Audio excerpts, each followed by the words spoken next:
시청자 여러분, 안녕하십니까? 오늘 여러분께 들려드릴 이야기는 화려한 불빛 아래 감춰진 인간의 추악한 본성과 거부할 수 없는 운명의 굴레에 관한 비극입니다. 사랑이라 믿었던 것이 복수의 칼날이 되고 가족이라 믿었던 이들이 남보다 못한 적이 되는 한 남자의 처절한 기록. 지금 시작합니다. 서울 강남의 한 프라이빗한 바. 은은한 재즈 음악이 흐르지만 그 공기는 무겁고도 은밀합니다. 이곳은 선택받은 소수만이 발을 들일 수 있는 성역이자 누군가에게는 영혼을 파는 장터이기도 합니다. 회장님, 제가 탐난 건 당신의 돈이 아니라 당신이 짓밟았던 우리 어머니의 눈물이었습니다. 그리고 이제 당신이 가장 소중히 여기는 것을 내가 가질 차례입니다.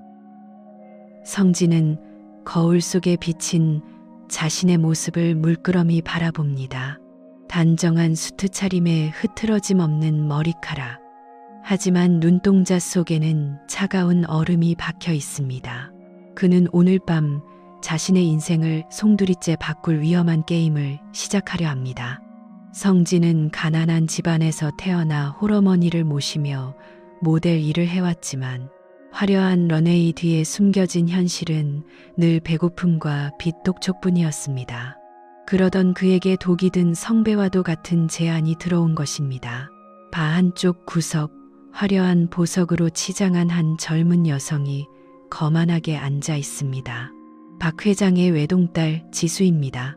그녀는 주변의 시선을 아랑곳하지 않은 채 독한 위스키를 들이켜고 있습니다. 지수는 아름답지만 잔인한 눈빛을 가졌습니다. 그녀에게 사람이란 그저 흥미를 유발하는 장난감에 불과했습니다. 성진이 그녀의 테이블로 천천히 다가갑니다. 지수는 고개를 들어 성진의 얼굴을 훑어내립니다. 마치 잘 익은 과일을 고르는 미식가의 시선처럼 노골적이고도 차갑습니다. 생각보다 눈빛이 마음에 드네. 죽어있는 다른 놈들이랑은 좀 달라. 너 내 제안 들었지? 내 남편 노릇 해주는 대가로 내가 가질 수 있는 건 내 상상 그 이상이야. 성진은 지수의 오만한 말투에 모욕감을 느끼지만 입가에는 비즈니스적인 미소를 띄웁니다. 그는 지수의 옆자리에 앉으며 그녀의 술잔에 위스키를 다시 채워줍니다. 얼음이 잔벽에 부딪히며 맑은 소리를 냅니다. 하지만 그 소리는 마치 성진의 마지막 양심이 깨지는 소리처럼 들립니다. 지수는 성진의 손길을 거부하지 않고 오히려 그의 어깨에 머리를 기대며 숨결을 내뱉습니다. 그녀의 향수 냄새가 진동하지만 성진에게는 그저 악취처럼 느껴질 뿐입니다. 두 사람이 앉아있는 공간 너머 어둠 속에서 누군가가 이 모든 광경을 지켜보고 있습니다. 박 회장의 충복인 김 실장입니다. 그는 아무런 감정 없는 눈으로 성진과 지수의 일거수일투족을 기록합니다. 이 화려한 바의 지하에는 더 깊고 어두운 욕망의 맨지 도사리고 있습니다. 성진은 지수의 허리를 감싸 안으며 그녀의 귓가에 낮게 속삭입니다. 그것은 사랑의 고백이 아니라 전쟁을 선포하는 신호탄이었습니다. 지수 씨가 원하는 게 그거라면 기꺼이 해드리죠. 대신 나중에 가서 내 탓은 하지 마요. 선택은 지수 씨가 한 거니까. 지수는 성진의 대답이 만족스러운 듯 차갑게 웃음을 터뜨립니다. 그녀는 성진의 넥타이를 거칠게 잡아당기며 입술을 가까이 가져갑니다. 두 사람의 그림자가 벽에 길게 드리워지며 뒤엉킵니다. 성진은 지수의 눈동자를 뚫어지게 응시하며 속으로 다짐합니다. 이 화려한 덫에 스스로 발을 들여놓는 대신 이 집안의 모든 것을 무너뜨리고 말겠다고 말입니다. 밤은 깊어가고 바깥의 빗소리는 거세집니다. 성진은 지수를 부축하며 발을 나섭니다.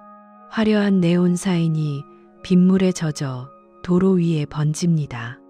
이제 돌아갈 수 있는 다리는 끊어졌습니다. 성진의 눈앞에 펼쳐진 길은 장미 가시가 가득한 가시밭길이지만 그는 단 한 걸음도 멈출 생각이 없습니다. 병상에서 신음하던 어머니의 모습이 그의 뇌리를 스칩니다. 그리고 그 어머니를 그렇게 만든 장본인 박 회장의 얼굴이 겹쳐집니다. 지수의 차에 올라탄 성진은 창밖으로 빠르게 지나가는 강남의 야경을 바라봅니다. 그는 알고 있습니다. 이 차가 도착하는 곳은 천국이 아니라 숨 막히는 지옥의 입구라는 것을요. 하지만 그 지옥의 왕좌를 차지하기 위해서라면 그는 악마와도 손을 잡을 준비가 되어 있습니다. 성진의 주머니 속에는 지수가 건넨 고가의 시계가 묵직하게 자리 잡고 있습니다.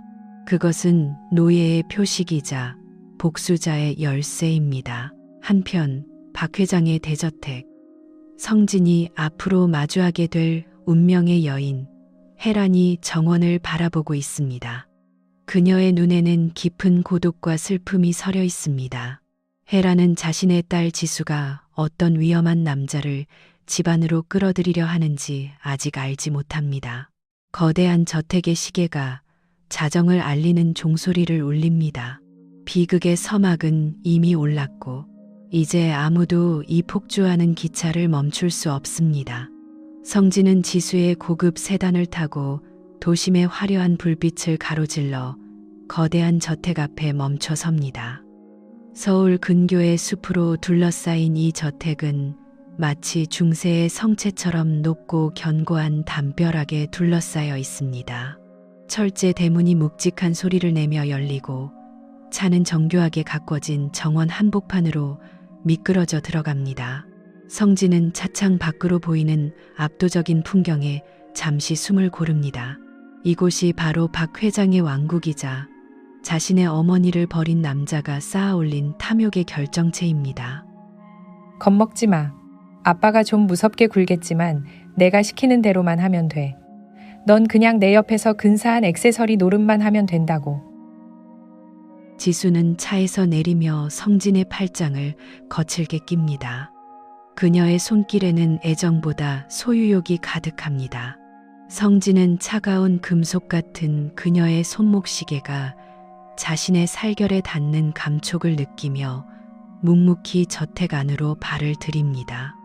대리석 바닥에 구두굽 소리가 날카롭게 울려 퍼집니다. 거대한 거실 중앙, 육중한 가죽 소파에 앉아 신문을 읽고 있는 박 회장의 뒷모습이 보입니다. 그의 등 뒤로 흐르는 위압감은 공기마저 얼어붙게 만듭니다. 박 회장은 천천히 고개를 돌려 성진을 바라봅니다. 수십 년간 권력의 정점에서 군림해온 노련한 사냥꾼의 눈빛입니다. 그는 성진을 머리끝부터 발끝까지 훑어내리며 마치 시장에서 가축의 등급을 매기듯 차갑게 비웃습니다. 성진은 본능적으로 주먹을 꽉 쥐지만 겉으로는 평온을 유지합니다. 수만 번 상상해온 순간입니다. 자신의 존재조차 모르는 생부 앞에 서서 그의 사위가 되겠다고 말해야 하는 이 기막힌 현실 앞에서 성진은 입술을 짓씹습니다. 지수가 데려온 놈이 겨우 이런 수준인가? 얼굴 하나 믿고 우리 집안에 발을 들이겠다는 심산인가 본데 자네 같은 부류는 내가 이미 수없이 봐왔어. 박 회장의 목소리는 낮고 위협적입니다. 그는 들고 있던 신문을 테이블 위로 내던지며 성진에게 다가옵니다. 성진은 피하고 싶은 충동을 억누르며 박 회장의 눈을 똑바로 응시합니다. 박 회장은 성진의 눈에서 묘한 투지를 발견하고 잠시 멈칫합니다. 그것은 단순한 야망이 아니라 깊은 곳에서 끓어오르는 증오의 불꽃입니다. 하지만 박 회장은 그것을 그저 젊은 놈의 객기라 치부하며 해란을 호출합니다. 그때 2층 계단에서 우아한 실크 가운을 걸친 여인이 천천히 내려옵니다. 성진의 심장이 요동치기 시작합니다. 박 회장의 아내 혜란입니다. 그녀는 화려한 저택과 어울리지 않는 고요하고도 슬픈 분위기를 풍깁니다. 혜란이 성진의 앞에 멈춰서자 성진은 숨이 막히는 기분을 느낍니다. 그녀의 눈동자 속에 담긴 깊은 고독이 성진의 마음을 사정없이 흔들어 놓습니다. 헤라는 성진을 보며 짧지만 예의 바른 목소리로 인사를 건넵니다. 지수가 처음으로 집에 손님을 모셔왔군요. 박혜란이라고 합니다. 만나서 반가워요. 헤란의 목소리는 마치 부서지기 쉬운 유리구슬처럼 맑고 위태롭습니다. 성진은 그녀의 손을 맞잡으며 말할 수 없는 연민을 느낍니다. 이 우아한 여인이 박 회장의 폭언과 냉대 속에서 얼마나 긴 세월을 견뎌왔을지 짐작이 갔기 때문입니다. 성진은 헤란의 손을 잡은 채 잠시 시선을 떼지 못합니다. 박 회장은 그 광경이 불쾌한 듯 헛기침을 하며 분위기를 깨뜨립니다. 박 회장은 서재로 들어가며 성진에게 따라오라고 손짓합니다. 지수는 성진의 어깨를 툭 치며 윙크를 보냅니다. 성진은 무거운 발걸음으로 서재 안으로 들어섭니다. 서재는 고가의 고서들과 박제된 동물들로 가득 차 있어 기괴한 분위기를 자아냅니다. 박 회장은 책상 너머 의자에 깊숙이 몸을 묻고 성진에게 서류 한 뭉치를 내밉니다. 그것은 혼전 계약서이자 성진의 영혼을 구속하는 노예 문서와 다름없습니다. 내 딸이 임신했다는 사실은 이미 알고 있겠지. 당장 결혼식을 올리고 이 집안 사람으로 살아라.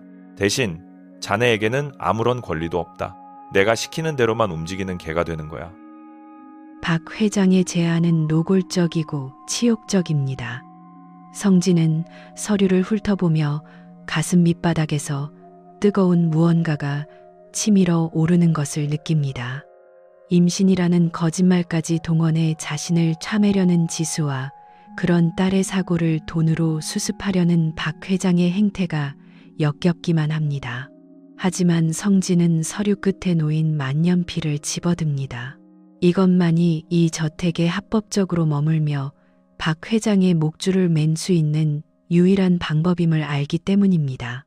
성진은 거침없이 서류에 서명을 합니다. 박 회장은 만족스러운 듯 코웃음을 치며 지수에게 성진을 데리고 나가라고 명합니다. 서재를 나오는 성진의 등 뒤로 박 회장의 차가운 시선이 꽂힙니다. 성진은 복도를 지나며 다시 한번 헤란과 눈이 마주칩니다. 헤란은 걱정스러운 표정으로 성진을 바라보고 있습니다. 성진은 그녀에게 안심하라는 듯 고개를 살짝 숙여 보입니다. 이제 전쟁터의 한복판에 섰습니다. 지수는 성진이 서명했다는 소식에 기뻐하며 그를 자신의 방으로 데려갑니다. 그녀는 성진을 침대에 밀쳐버리며 승리자의 미소를 짓습니다. 하지만 성진의 머릿속에는 오직 헤란의 슬픈 눈동자와 병상에서 눈을 감던 어머니의 원망 섞인 유언만이 맴돕니다. 성진은 지수의 입맞춤을 받아내며 창밖의 어둠을 응시합니다. 이 저택의 모든 화려함이 불타 없어지는 그날까지 그는 결코 멈추지 않을 것입니다. 성진의 처가살이는 숨막히는 정적 속에서 시작되었습니다. 박 회장의 저택은 겉으로 보기엔 화려한 궁전이었지만 그 안을 채우고 있는 것은 차가운 대리석과 서로를 향한 불신뿐이었습니다. 아침 안개가 자욱하게 깔린 정원, 성진은 일찍 잠에서 깨어 저택 뒤편의 산책로를 걷습니다. 이 거대한 집의 주인인 박 회장은 이미 회사로 출근했고 지수는 어젯밤의 술기운에 취해 아직 깊은 잠에 빠져 있습니다. 성진은 문득 정원 한 구석, 정성스럽게 가꿔진 장미 넝쿨 사이에서 누군가의 뒷모습을 발견합니다. 헤란입니다. 그녀는 수수한 차림에 밀짚 모자를 쓰고 조심스러운 손길로 장미의 마른 잎을 떼어내고 있습니다. 아침 이슬을 머금은 장미꽃잎보다 더 투명하고 가짚은 그녀의 손길은 마치 깨지기 쉬운 보석을 다루는 듯합니다. 성진은 그녀에게 방해가 되지 않도록 숨을 죽이고 지켜봅니다. 화려한 안주인의 모습은 온데간데 없고 그저 꽃을 사랑하는 외로운 여인만이 그곳에 서 있습니다. 헤라는 인기척을 느꼈는지 천천히 고개를 돌려 성진을 바라봅니다. 성진 씨, 일찍 일어났네요. 낯선 곳이라 잠자리가 불편하진 않았나요? 이 집은 밤이 되면 유독 차가운 기운이 돌아서 걱정했어요. 헤라는 성진을 보며 옅은 미소를 지어 보입니다. 그 미소 뒤에 감춰진 깊은 수심을 성진은 본능적으로 읽어냅니다. 그녀는 이 화려한 감옥에서 수십 년을 버텨온 생존자입니다. 성진은 그녀의 곁으로 다가가 헤란이 들고 있던 가드닝 가위를 대신 받아듭니다.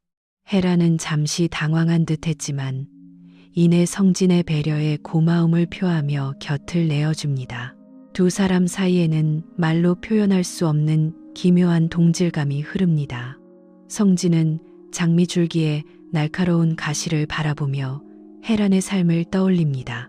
박 회장의 안주인이라는 명예로운 직함 뒤에는 독설과 무관심, 그리고 정략적인 이용만이 남았을 것입니다.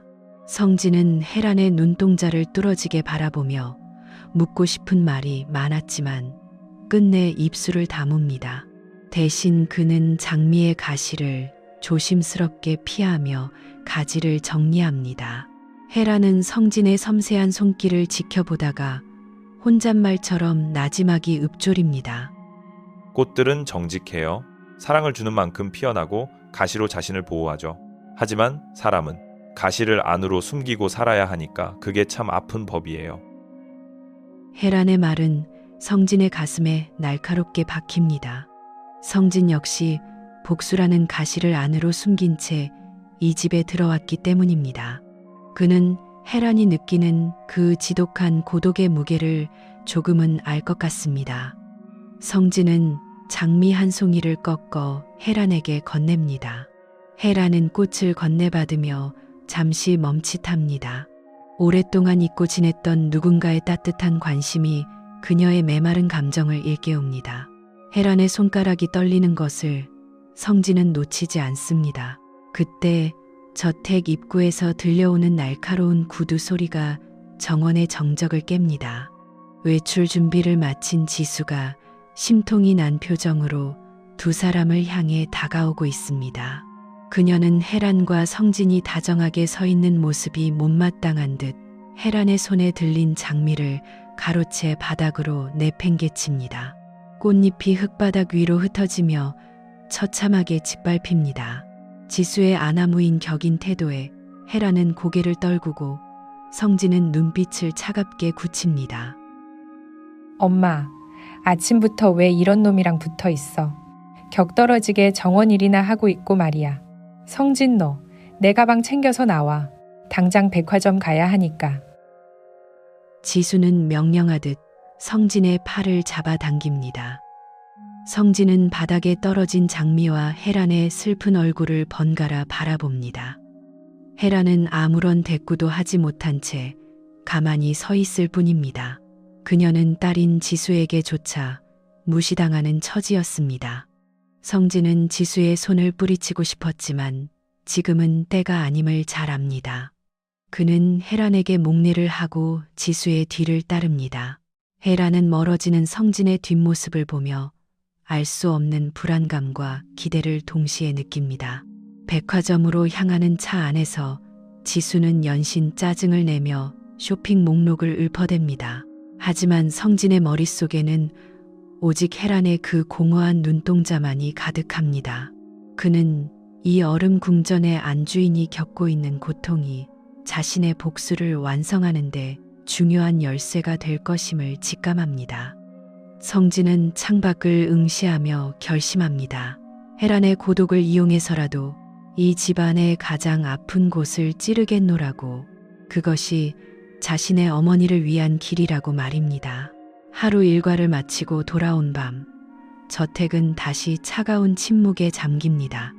성진은 방으로 들어가기 전 헤란의 방 문틈으로 흘러나오는 가냘픈 조명빛을 발견합니다. 그녀는 아마도 잠들지 못한 채 홀로 눈물을 훔치고 있을 것입니다. 성진은 문 앞에서 잠시 멈춰서서 그녀의 숨소리에 귀를 기울입니다. 어둠 속에서 성진의 눈은 사냥감을 노리는 늑대처럼 번뜩입니다. 하지만 그 안에는 혜란을 향한 부정할 수 없는 연민의 감정이 독처럼 퍼져가고 있었습니다. 박 회장의 저택에 어둠이 깔리면 공간은 더욱 기괴한 긴장감에 휩싸입니다. 거실 한복판, 박 회장은 술잔을 기울이며 성진을 앞에 세워두고 있습니다. 하루 종일 지수의 수발을 들고 돌아온 성진에게 돌아온 것은 격려가 아닌 날카로운 모욕의 언어들입니다. 박 회장은 성진의 존재 자체를 자신의 순수한 혈통에 섞인 오물처럼 취급하며 그의 자존감을 짓밟는데 희열을 느끼는 듯 보입니다. 내 놈이 우리 집안에 대릴 사위로 들어왔다고 해서 진짜 가족이라도 된 줄 착각하지 마라. 너는 그저 지수가 실증 날 때까지 가지고 노는 장난감일 뿐이야. 주제 파악 똑바로 하고 내 눈에 띄지 마. 박 회장의 거친 언사가 거실 벽에 부딪혀 날카롭게 울립니다. 성진은 고개를 숙인 채 주먹을 꽉 쥐고 부르르 떱니다. 손톱이 손바닥을 파고들어 피가 맺힐 지경이지만 그는 단 한마디의 대꾸도 하지 않습니다. 이때 2층 난간에서 이 모든 광경을 지켜보고 있던 혜란의 눈동자가 흔들립니다. 그녀는 박 회장의 폭압적인 태도에 진저리를 치며 천천히 계단을 내려와 성진의 곁으로 다가갑니다. 혜란은 박 회장의 서슬퍼런 기세에도 아랑곳하지 않고 성진의 어깨를 살며시 감싸 안습니다. 차가운 얼음장 같던 성진의 온몸에 혜란의 따뜻한 온기가 전해집니다. 박 회장은 아내의 돌발 행동에 미간을 찌푸리며 술잔을 탁자에 거칠게 내려놓습니다. 얼음 조각이 잔 속에서 요란하게 춤을 춥니다. 혜란은 남편의 눈을 똑바로 응시하며 평소답지 않은 단호한 어조로 성진을 두둔하고 나섭니다. 그만하세요. 이 사람도 이제 우리 식구예요. 지수의 남편이자 아이의 아빠가 될 사람한테 어떻게 그런 심한 말을 하실 수 있어요? 제발 사람을 사람으로 좀 대하세요. 혜란의 목소리는 떨리고 있었지만 그 안에는 억눌러온 분노가 서려 있습니다. 박 회장은 아내의 반항에 헛웃음을 터뜨리며 자리에서 일어납니다. 그는 혜란의 턱을 거칠게 잡아 올리며 비열한 미소를 지어 보입니다. 성진은 그 광경을 목격하며 눈동자가 뒤집힐 듯한 사리를 느낍니다. 박 회장은 혜란의 귀에 대고 들으라는 듯 조롱 섞인 말을 내뱉고는 거실을 빠져나갑니다. 박 회장이 사라진 정적 속에서 혜란은 힘없이 바닥으로 주저앉으려 합니다. 성진은 본능적으로 그녀의 허리를 낚아채듯 부축하며 가까스로 지탱합니다. 두 사람의 거리가 숨소리가 들릴 만큼 가까워집니다. 혜란의 젖은 눈동자와 성진의 타오르는 눈빛이 허공에서 얽힙니다. 성진은 자신을 지켜주려 했던 이 여인의 가래픈 어깨를 보며 복수심 너머의 묘한 감정이 요동치는 것을 느낍니다. 왜 그러셨어요? 저 때문에 회장님께 미움받으실 필요 없어요. 전 괜찮으니까 제발 제 일에 나서지 마세요. 장모님까지 다치시는 건 원치 않습니다. 성진의 목소리는 갈라져 있습니다. 그는 장모님이라는 호칭을 썼지만 그의 눈빛은 이미 그 선을 넘어서고 있었습니다.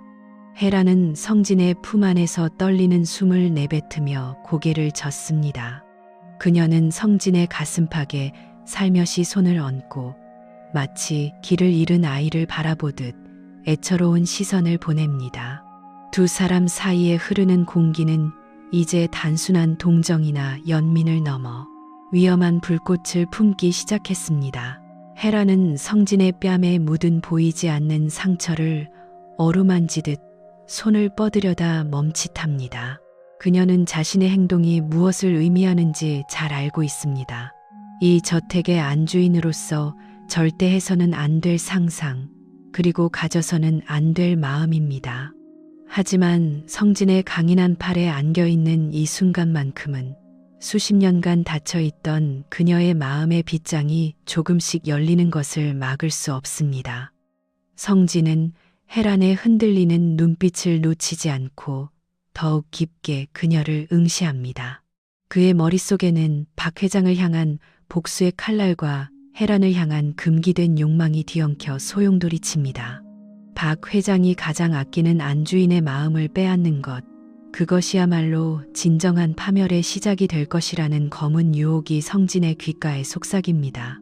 성진은 혜란의 어깨를 잡은 손에 자신도 모르게 힘을 줍니다. 신, 예, 그, 즈더, 방, 间, 아리, 산,开, 之后两个人却睡不着，会拦坐在镜子前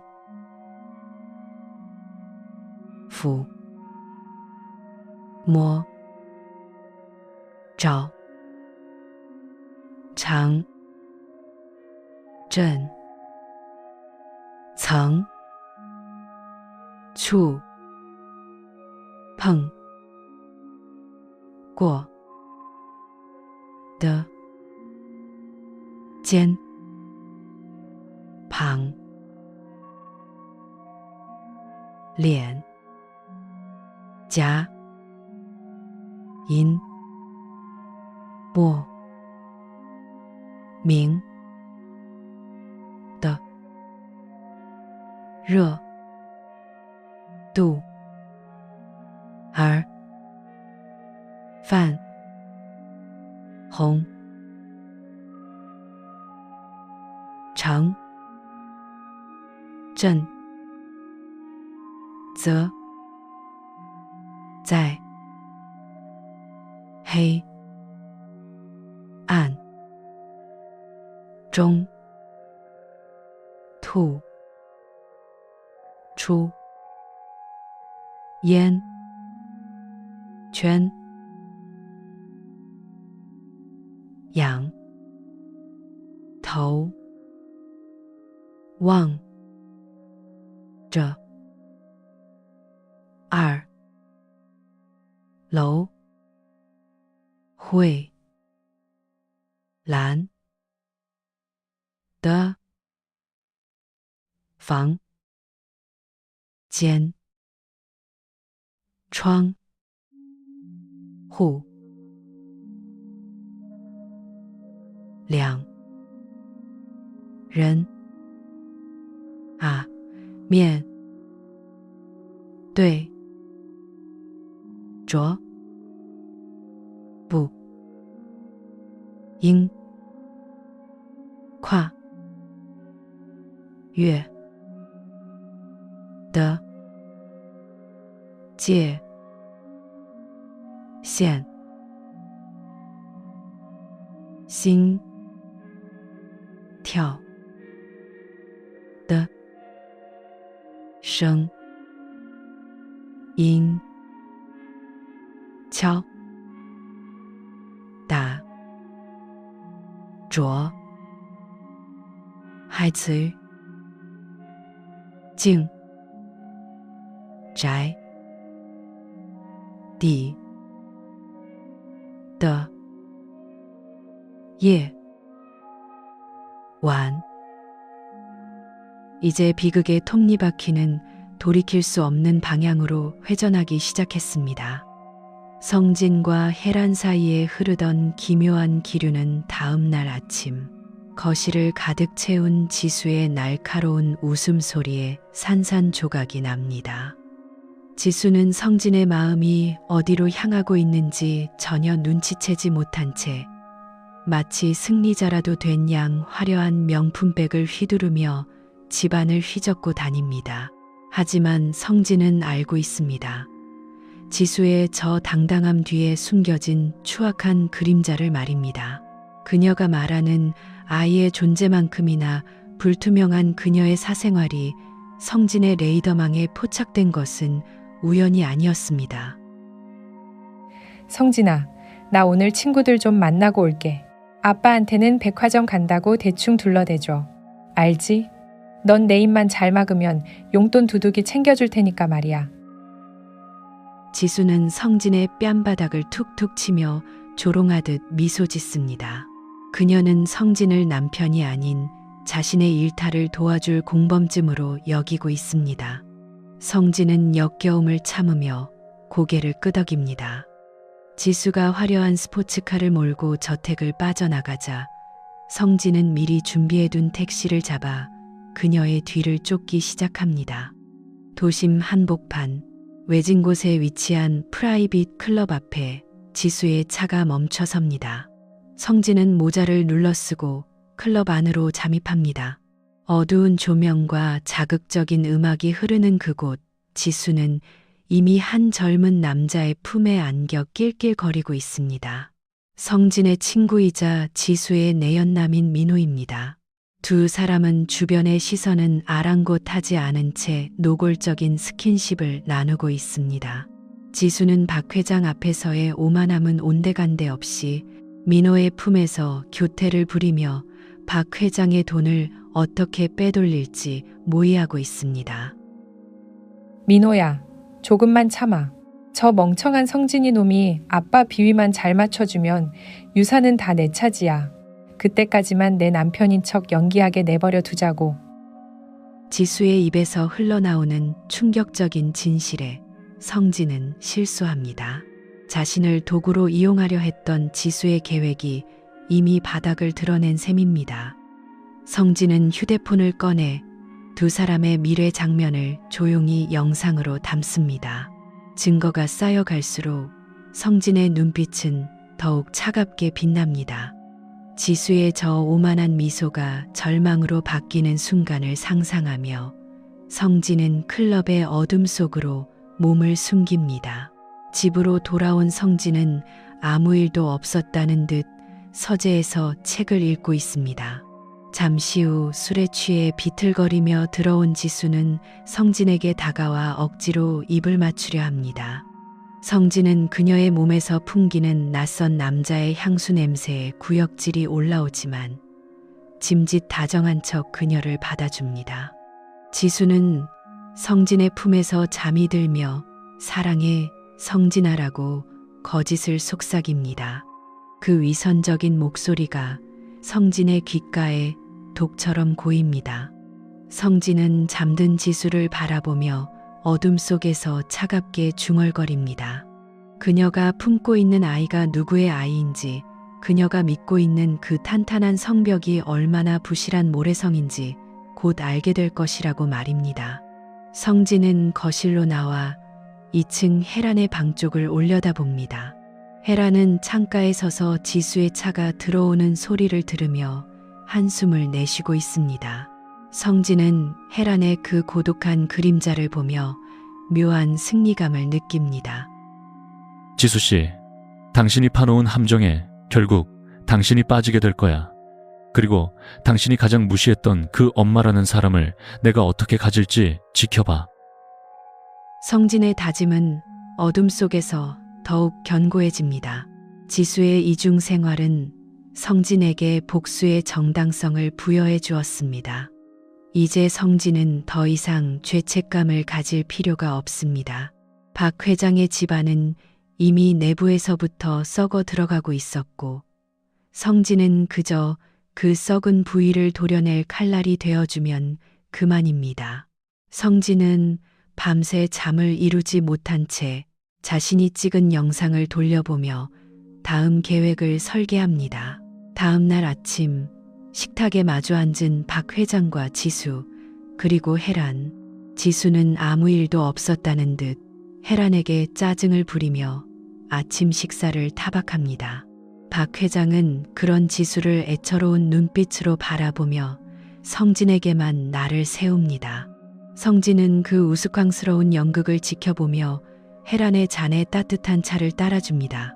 혜란은 성진의 손길에 짧은 위안을 얻으며 그와 눈을 맞춥니다. 지수의 비밀과 혜란의 고독 그리고 성진의 복수심이 뒤엉킨 식탁 위로 차가운 아침 햇살이 비칩니다. 박 회장이 출근하고 지수마저 쇼핑을 핑계로 집을 비운 오후, 저택은 깊은 수로에 잠긴 듯 고요합니다. 성진은 거실 한복판에 서서 사방을 둘러봅니다. 화려한 금박 장식과 값비싼 골동품들이 가득하지만 이 집은 숨을 쉬지 않는 거대한 무덤 같습니다. 성진은 혜란의 방이 있는 2층으로 천천히 발걸음을 옮깁니다. 혜란은 정원에서 꽃을 돌보고 있는지 방 안은 비어 있습니다. 성진은 홀린 듯 그녀의 방문고리를 잡습니다. 문이 열리자 혜란 특유의 은은한 백합 향기가 코끝을 스칩니다. 방 안은 그녀의 성품처럼 단정하고 우아합니다. 성진은 죄책감을 느끼면서도 서랍장 위에 놓인 오래된 상자 하나에 시선이 멈춥니다. 혜란이 소중히 간직하는 듯한 자괴함입니다. 성진은 떨리는 손으로 상자를 엽니다.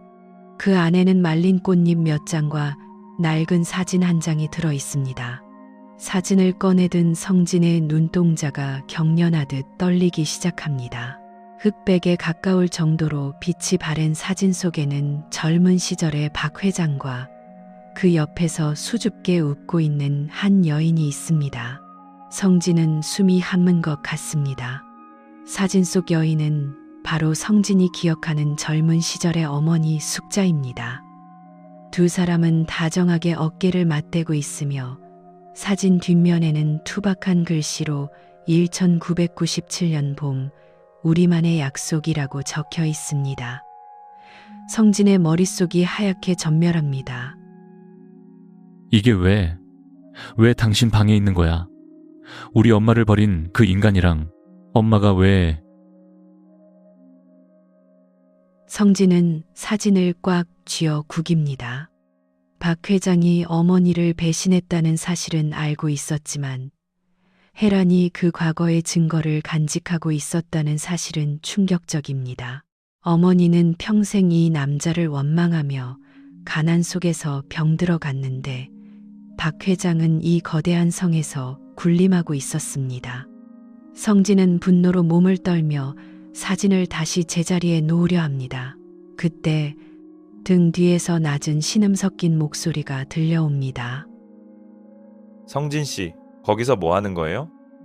정원에서 돌아온 혜란이 문가에 서서 성진을 바라보고 있습니다.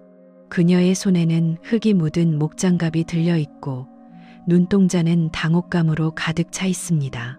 성진은 당황하여 자괴함을 덮으려다 사진을 바닥에 떨어뜨리고 맙니다. 혜란은 바닥에 떨어진 사진을 보고 얼굴이 창백해집니다. 그녀는 비틀거리며 다가와 사진을 집어듭니다. 성진은 그녀의 눈을 피하지 않고 서늘하게 묻습니다. 이 사진 속 여자 누군지 아십니까? 왜 회장님 곁에 이 여자가 있는지, 그리고 왜 장모님이 이걸 가지고 계신 건지 말씀해 주시죠. 혜란은 사진을 가슴에 품으며 고개를 떨굽니다. 그녀의 어깨가 가늘게 떨리기 시작합니다. 혜란은 한참 동안 말이 없다가 마치 아주 오래된 비밀을 꺼내놓듯 힘겹게 입을 맵니다. 그녀의 목소리는 슬픔에 젖어 눅눅합니다. 혜란은 성진의 어머니 숙자가 박 회장의 첫사랑이었으며 자신이 그들 사이에 끼어들 수밖에 없었던 비극적인 사연의 목격자였다는 사실을 암시합니다. 미안해요. 내가 간직해서는 안 될 통증이었는데 이 사진 속 여인은 박 회장님이 유일하게 진심으로 사랑했던 사람이에요. 그리고 내가 가장 미안해하는 분이기도 하죠. 혜란의 눈에서 눈물 한 방울이 사진 위로 떨어집니다. 성진은 그녀의 고백에 복잡한 감정이 솟구칩니다. 복수의 대상인 박 회장의 아내인 혜란이 사실은 자신의 어머니를 향한 부채감을 안고 살아왔다는 사실이 성진을 혼란스럽게 만듭니다. 성진은 헤란의 슬픈 얼굴을 보며 분노를 쏟아내려 했지만 그녀의 떨리는 손을 보는 순간 마음 한구석이 무너져 내립니다. 헤란은 성진의 눈동자에서 사진 속 여인의 그림자를 발견한 듯 소스라치게 놀라며 그를 쳐다봅니다. 성진은 그녀의 시선을 피하지 않고 한 걸음 다가갑니다. 두 사람 사이의 공기는 이제 비밀과 슬픔으로 가득 차 숨이 막힐 지경입니다. 성진은 헤란의 손에서 사진을 부드럽게 빼앗아 탁자 위에 올려둡니다. 그리고 그녀의 젖은 뺨을 조심스럽게 어루만집니다. 헤란은 성진의 손길에 몸을 굳히지만 거부하지 않습니다. 그녀는 성진의 눈 속에서 과거의 망령과 현재의 욕망이 뒤섞이는 것을 느낍니다. 성진은 헤란의 귓가에 낮게 속삭입니다. 그것은 위로이기도 했고 더 깊은 비극으로 그녀를 끌어들이는 유혹이기도 했습니다. 낡은 사진 한 장이 깨뜨린 침묵은 이제 저택 전체를 뒤흔들 거대한 폭풍의 전조가 되어 돌아옵니다. 오후부터 시작된 가랑비는 어느새 굵은 장대비로 변해 저택의 유리창을 세차게 두들깁니다.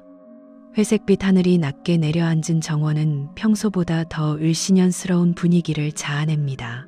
성진은 거실 창가에 서서 세차게 쏟아지는 빗줄기를 멍하니 바라봅니다. 머릿속에는 낮에 보았던 어머니의 낡은 사진과 헤란에 떨리던 음성이 뒤섞여 폭풍처럼 몰아칩니다. 그때 정원 한가운데 놓인 정자 아래에서 비를 피하지 못한 채 멍하니 서 있는 헤란의 뒷모습이 보입니다. 헤란은 쏟아지는 비를 그대로 맞으며 자신이 아끼던 장미 넝쿨을 허망하게 바라보고 있습니다. 마치 비에 씻겨 내려가는 것이 꽃잎뿐만이 아니라 자신의 서글픈 인생 전체인 양 그녀는 미동도 하지 않습니다. 성진은 본능적으로 우산을 챙겨 정원으로 뛰어나갑니다. 차가운 빗물이 성진의 어깨를 적시지만 그는 아랑곳하지 않고 헤란에게 다가갑니다. 헤란의 얇은 옷감은 이미 빗물에 젖어 몸에 달라붙어 있고 그녀의 안색은 창백하다 못해 투명해 보입니다. 이게 무슨 짓입니까? 비를 이렇게 다 맞고 감기라도 걸리면 어쩌려고 이러시는 거예요. 당장 안으로 들어가세요. 성진은 거칠게 헤란의 어깨를 감싸 안으며 우산을 씌워줍니다. 헤란은 그제야 정신이 든 듯 천천히 고개를 들어 성진을 바라봅니다. 그녀의 눈가에는 빗물인지 눈물인지 모를 액체가 가득 고여 있습니다. 헤란은 성진의 단단한 팔에 의지한 채 힘없이 고개를 젓습니다. 그녀의 입술은 보랏빛으로 변해 파르르 떨리고 있습니다.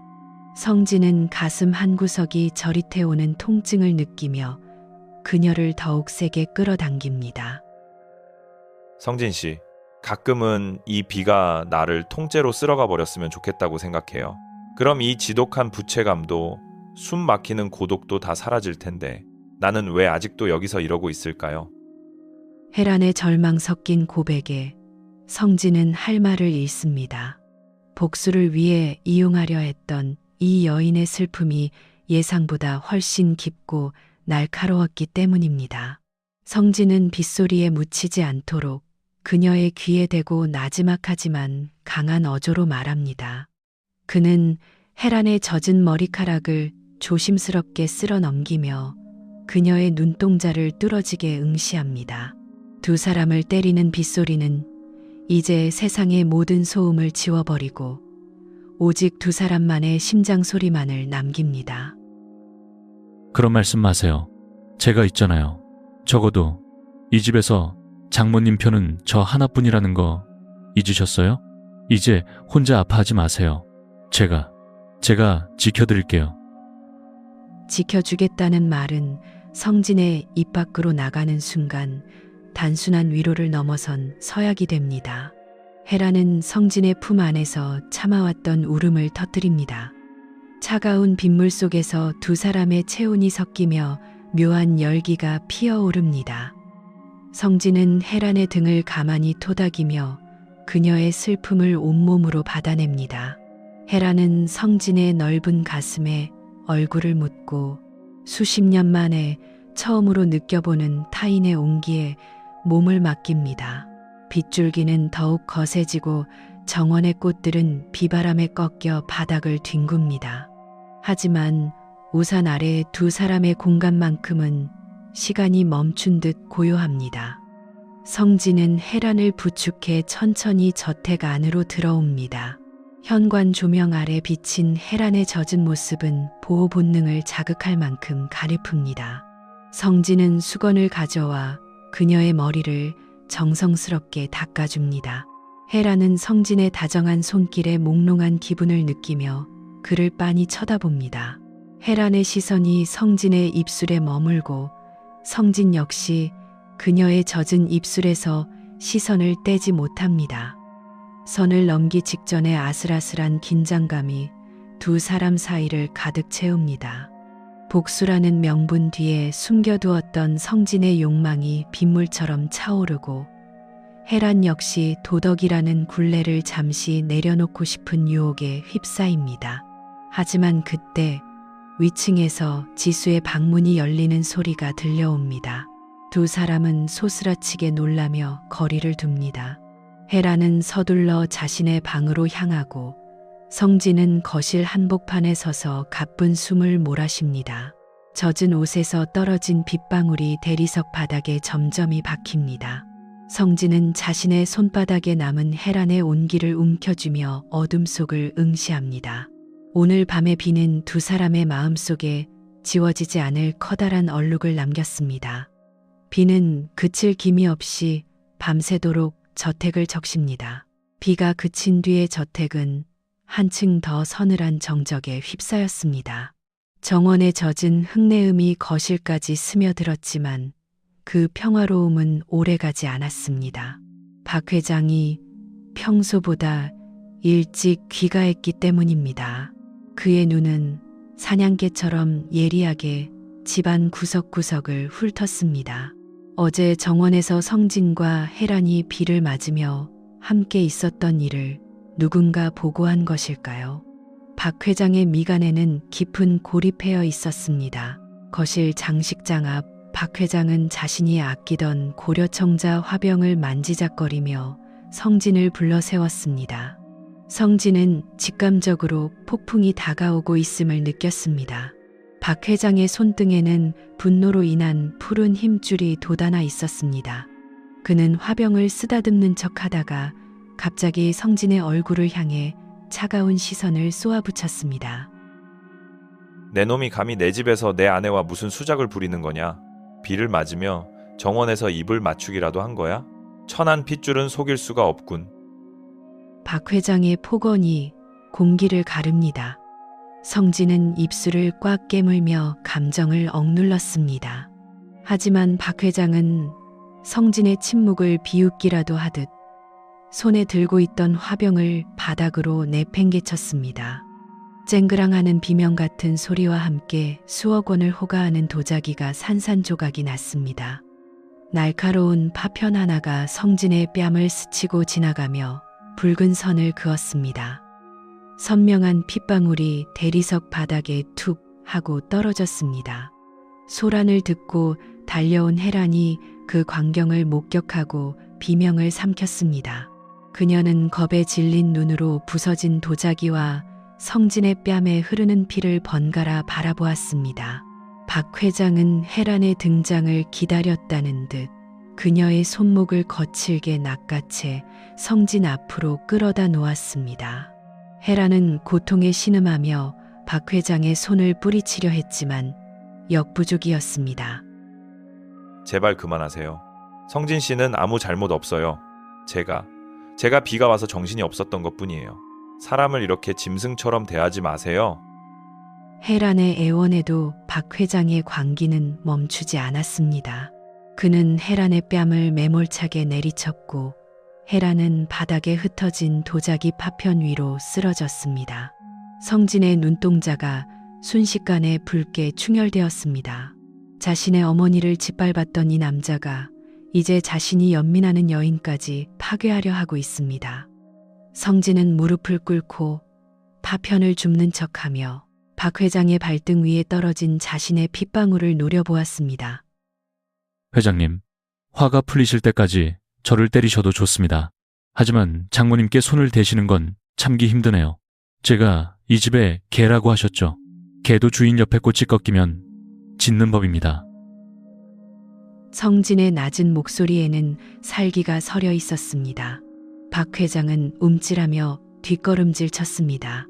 성진의 눈빛에서 죽음을 두려워하지 않는 광기를 보았기 때문입니다. 박 회장은 침을 뱉듯 욕설을 내뱉고는 거실을 빠져나갔습니다. 저택에는 다시 무거운 침묵과 부서진 도자기 조각들만이 남았습니다.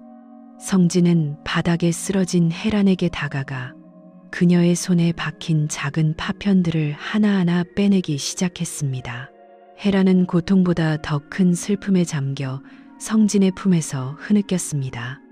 성진은 그녀의 상처 입은 손등에 자신의 뺨을 대고 눈을 감았습니다. 깨진 도자기는 다시 붙일 수 없겠지만 이 비극적인 순간은 두 사람의 운명을 더욱 단단하게 묶어버렸습니다. 성진은 결심했습니다.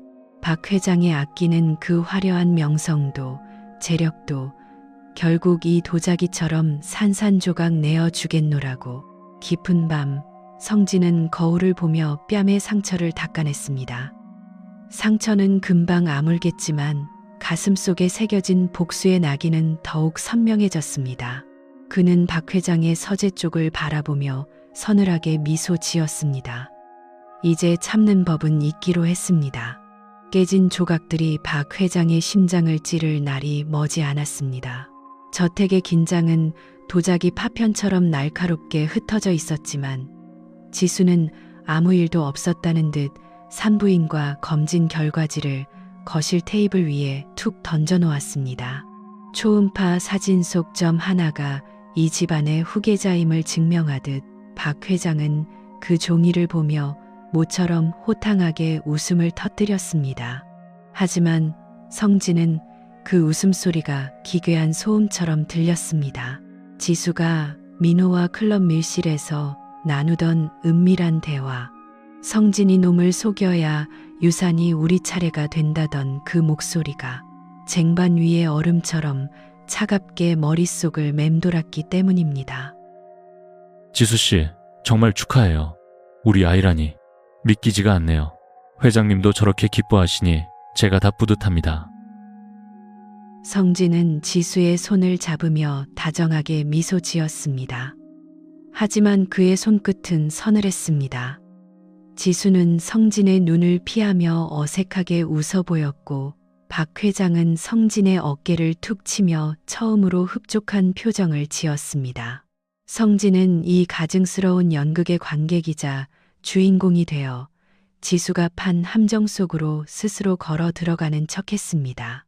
사실 성진은 이미 지수의 뒤를 캐서 그녀가 다니는 산부인과의 진료 기록 일부를 손에 넣은 상태였습니다.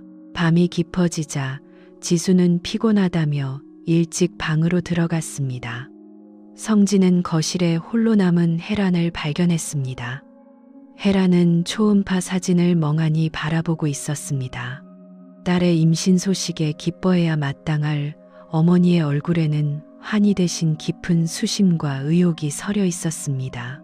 그녀는 지수의 방종한 생활을 누구보다 잘 알고 있었기에 성진이 짊어지게 될 짐이 얼마나 무거울지 짐작하고 있었습니다. 성진 씨, 정말 괜찮겠어요? 아이가 태어나면 지금과는 비교도 안 될 만큼 힘든 일들이 많을 텐데 내가 도와줄 수 있는 게 없어서 미안해요. 이 집안의 업보를 당신이 다 짊어지는 것 같아서 마음이 아파요. 혜란은 성진의 손을 잡으며 떨리는 목소리로 말했습니다. 그녀의 눈에는 성진을 향한 진심 어린 걱정과 차마 입 밖으로 내지 못하는 의구심이 가득했습니다. 성진은 혜란의 손등을 부드럽게 어루만지며 그녀의 눈동자를 깊게 응시했습니다. 그는 혜란에게만큼은 진실을 말하고 싶었지만 아직은 때가 아니었습니다. 성진은 혜란의 귀에 대고 속삭이듯 나지막이 대답했습니다. 걱정 마세요. 전 이미 각오했습니다. 이 아이가 누구의 아이든 전 이 집안의 아빠로 남을 겁니다. 그래야 제가 장모님 곁을 합법적으로 지킬 수 있으니까요. 성진의 말에 헤라는 소스라치게 놀라며 손을 거두려 했습니다. 하지만 성진은 그녀의 손을 놓지 않고 더욱 힘주어 잡았습니다. 두 사람 사이에 흐르는 공기는 이제 장모와 사위라는 관계를 완전히 이탈해 있었습니다. 지수의 거짓 임신은 역설적으로 성진과 헤란을 더욱 밀접하게 묶어주는 족쇄가 되었습니다. 성진은 지수의 뱃속에서 자라고 있을 가짜 후계자를 이용해 박 회장의 심장을 겨누기로 결심했습니다. 다음 날 성진은 김 실장을 은밀히 불러 지수의 내연남인 민호의 소지품에서 칫솔 하나를 구해오라고 지시했습니다. 유전자 검사를 위한 준비였습니다. 성진은 서재 창가에 서서 정원을 내려다보았습니다. 지수는 태교를 핑계로 화려한 임산부복을 입고 정원을 거닐고 있었습니다. 그 모습은 우아한 백조 같았지만 성진의 눈에는 곧 사냥당할 먹잇감에 불과했습니다. 성진은 주머니 속에 초음파 사진을 꺼내 손으로 구겼습니다. 가짜로 시작된 생명은 이 집안의 멸망을 부르는 서곡이 될 것입니다. 성진은 2층 난간에서 자신을 내려다보는 해랑과 시선을 맞추며 서늘하게 미소 지었습니다. 이제 곧 지수가 쌓아 올린 가짜 성벽이 무너져 내릴 시간입니다. 그리고 그 잔해 위에서 성진은 박 회장의 목을 조를 칼을 갈고 있었습니다. 비가 온 뒤의 저택은 더욱 습하고 무거운 침묵에 잠겼습니다.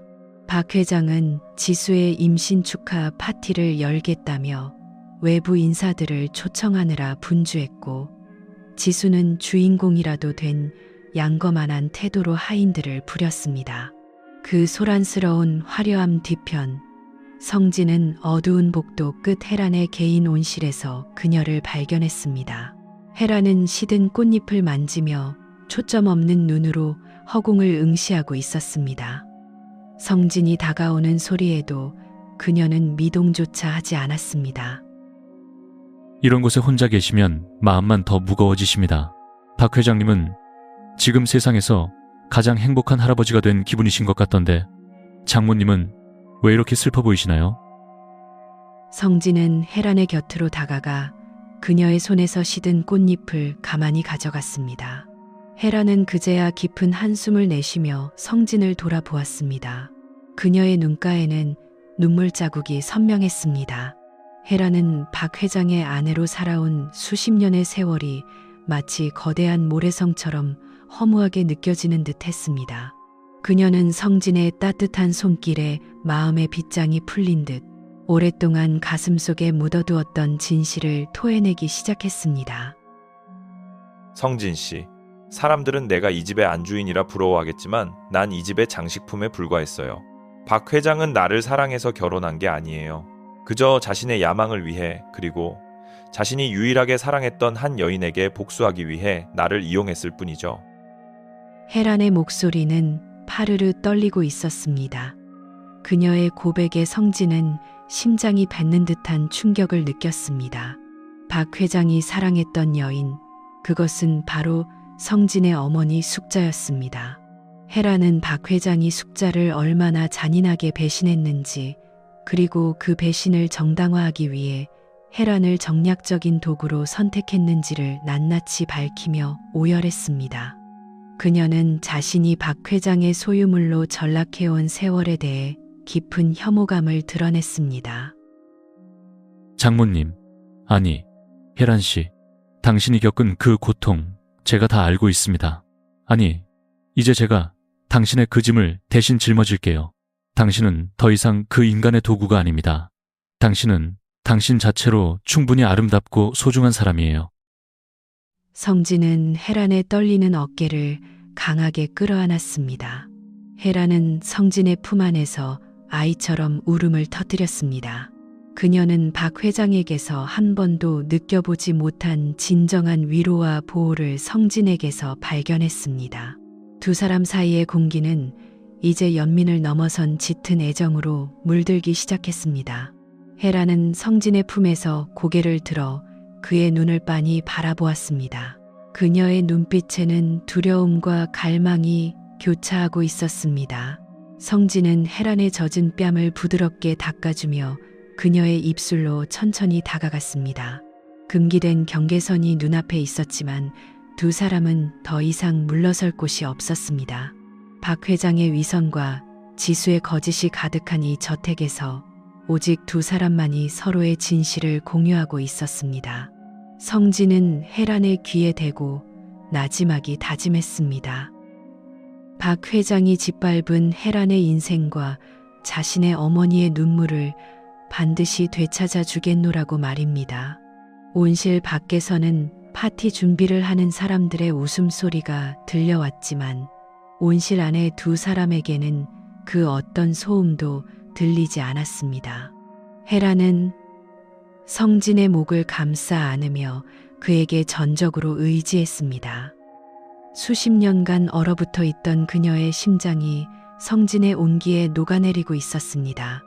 이제 두 사람은 박 회장이라는 거대한 괴물에 맞서기 위한 위험한 동맹을 맺었습니다. 그것은 파멸로 가는 길일지도 모르지만 서로를 향한 갈망은 그 무엇보다 뜨거웠습니다.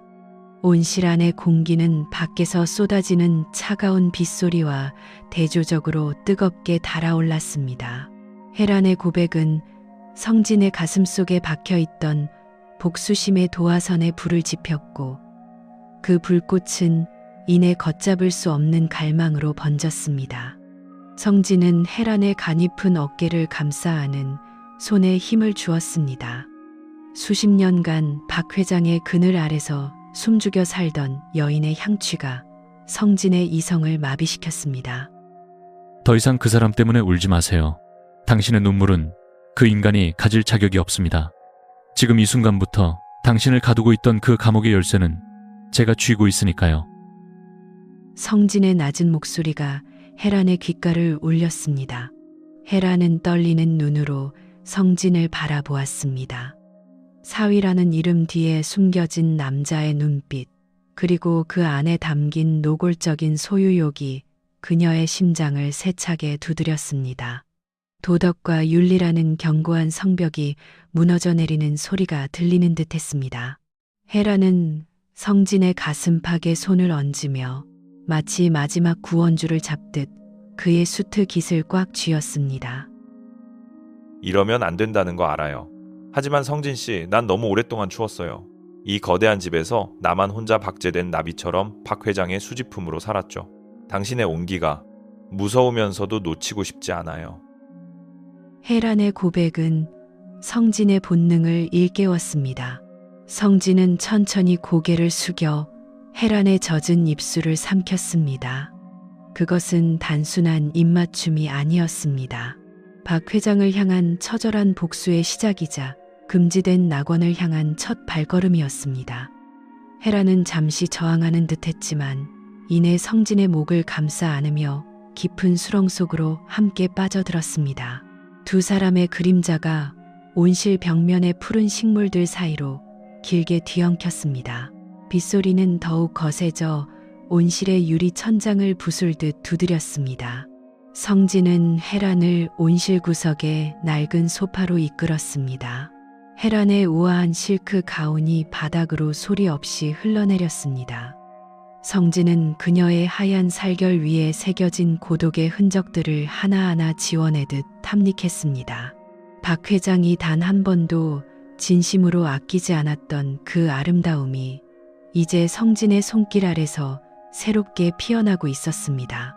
어둠 속에서 두 사람의 가쁜 숨소리만이 정적을 깨웠습니다. 성진은 헤란의 허리를 감싸 안으며 그녀의 귓가에 끊임없이 사랑과 복수를 속삭였습니다. 헤란은 성진의 강인한 몸짓 아래에서 비로소 자신이 살아있는 존재임을 느꼈습니다. 그것은 파멸을 예견한 불꽃이었지만 그들에게는 그 무엇보다 찬란한 빛이었습니다. 성진의 눈동자에는 박 회장을 향한 서늘한 증오와 헤란을 향한 뜨거운 욕망이 공존하며 소용돌이쳤습니다. 폭풍 같은 시간이 지나고 두 사람은 정적 속에 누워 서로의 심장 소리를 들었습니다. 헤라는 성진의 가슴에 머리를 기댄 채 창밖의 어둠을 응시했습니다. 이제 돌아갈 수 없는 강을 건넜음을 그녀는 직감했습니다. 성진은 헤란의 머리카락을 부드럽게 쓸어 넘기며 입가에 잔인한 미소를 띄웠습니다. 박 회장의 가장 소중한 트로피를 쟁취한 이 순간 그의 복수는 정점을 향해 치닫고 있었습니다. 멀리 저택 본체에서 지수가 부르는 소리가 들려왔습니다. 두 사람은 서둘러 옷매무새를 가다듬고 온실을 나섰습니다. 빗물에 젖은 흙내음이 코끝을 찔렀습니다.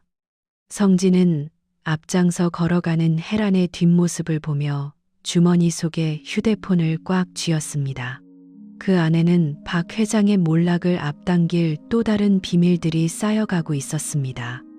금지된 불꽃은 꺼지지 않은 채 저택의 깊은 어둠 속에서 타오르기 시작했습니다. 금지된 불꽃이 휩쓸고 간 온실을 나와 본체로 돌아온 성진의 발걸음은 평소보다 무거웠습니다.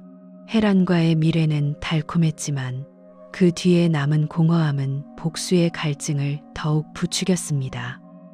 성진은 박 회장의 서재 앞을 지나다 문틈으로 새어나오는 거친 기침 소리를 듣습니다. 박 회장은 책상에 엎드린 채 오래된 금고에서 꺼낸 누런 서류 뭉치를 훑고 있었습니다. 성진은 인기척을 죽이고 그림자처럼 그 곁으로 다가갔습니다. 결국 이렇게 될 줄 알았으면서도 난 왜 멈추지 못했을까? 숙자, 네가 남긴 이 마지막 편지가 내 목을 조르는구나. 네, 아들이 살아있다는 걸 알면서도 난 박 회장의 입에서 흘러나온 친어머니의 이름에 성진은 심장이 멎는 듯한 충격을 받았습니다. 박 회장은 떨리는 손으로 소주잔을 들이키며 서류 속에 감춰진 낡은 편지 한 장을 어루만졌습니다. 그것은 성진의 어머니 숙자가 세상을 떠나기 직전 자신의 존재를 숨긴 채 박 회장에게 보냈던 마지막 호소문이었습니다. 박 회장의 눈가에는 뒤늦은 회한인지 아니면 들켜버린 죄악에 대한 공포인지 모를 습기가 맺혀 있었습니다. 성진은 문을 밀치고 서재 안으로 천천히 걸어 들어갔습니다. 갑작스러운 성진의 등장에 박 회장은 소스라치게 놀라며 서류를 감추려 했습니다. 하지만 성진의 눈은 이미 그 서류들 사이에 끼어 있는 익숙한 사진, 어머니의 젊은 시절 모습에 고정되어 있었습니다. 성진은 냉소적인 미소를 지으며 박 회장의 책상 맞은편 의자에 깊숙이 몸을 묻었습니다. 회장님, 밤늦게 혼자서 과거의 망령과 대화 중이셨습니까? 그 서류 속에 든 여자가 누구인지, 그리고 왜 회장님이 이토록 괴로워하시는지 제가 맞춰볼까요? 성진의 도발적인 물음에 박 회장은 얼굴이 불그락푸르락 변하며 책상을 내리쳤습니다. 하지만 성진은 눈 하나 깜짝하지 않았습니다. 그는 박 회장의 손에서 편지를 낚아채듯 가져와 소리내어 읽기 시작했습니다. 편지에는 가난과 질병 속에서도 아들 성진만은 지키고 싶어 했던 어머니의 처절한 모성애와 자신을 버린 남자를 향한 마지막 용서가 담겨 있었습니다. 박 회장의 비겁한 과거가 성진의 목소리를 통해 서재 안을 가득 채웠습니다. 박 회장은 자신의 치부가 낱낱이 드러나자 짐승 같은 비명을 지르며 성진의 멱살을 잡았습니다. 그는 성진을 벽으로 밀쳐내며 광기의 어린 눈으로 소리쳤습니다. 하지만 성진은 그 악력조차 우스운 듯 박 회장의 귀에 대고 서늘하게 속삭였습니다. 박 회장의 성공 뒤에 얼마나 많은 피눈물이 섞여 있었는지, 그리고 그가 짓밟은 숙자의 아들이 바로 자신이라는 진실을 암시하는 발언이었습니다. 닥쳐. 내 놈이 뭘 안다고 함부로 짓거려?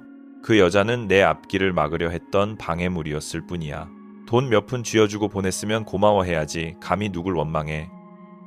박 회장의 뻔뻔한 변명에 성진은 실소했습니다. 그는 박 회장의 손을 거칠게 뿌리치며 흩어진 서류들을 발로 짓밟았습니다. 박 회장은 무너지는 자존심을 붙잡으려 애쓰며 비틀거렸습니다.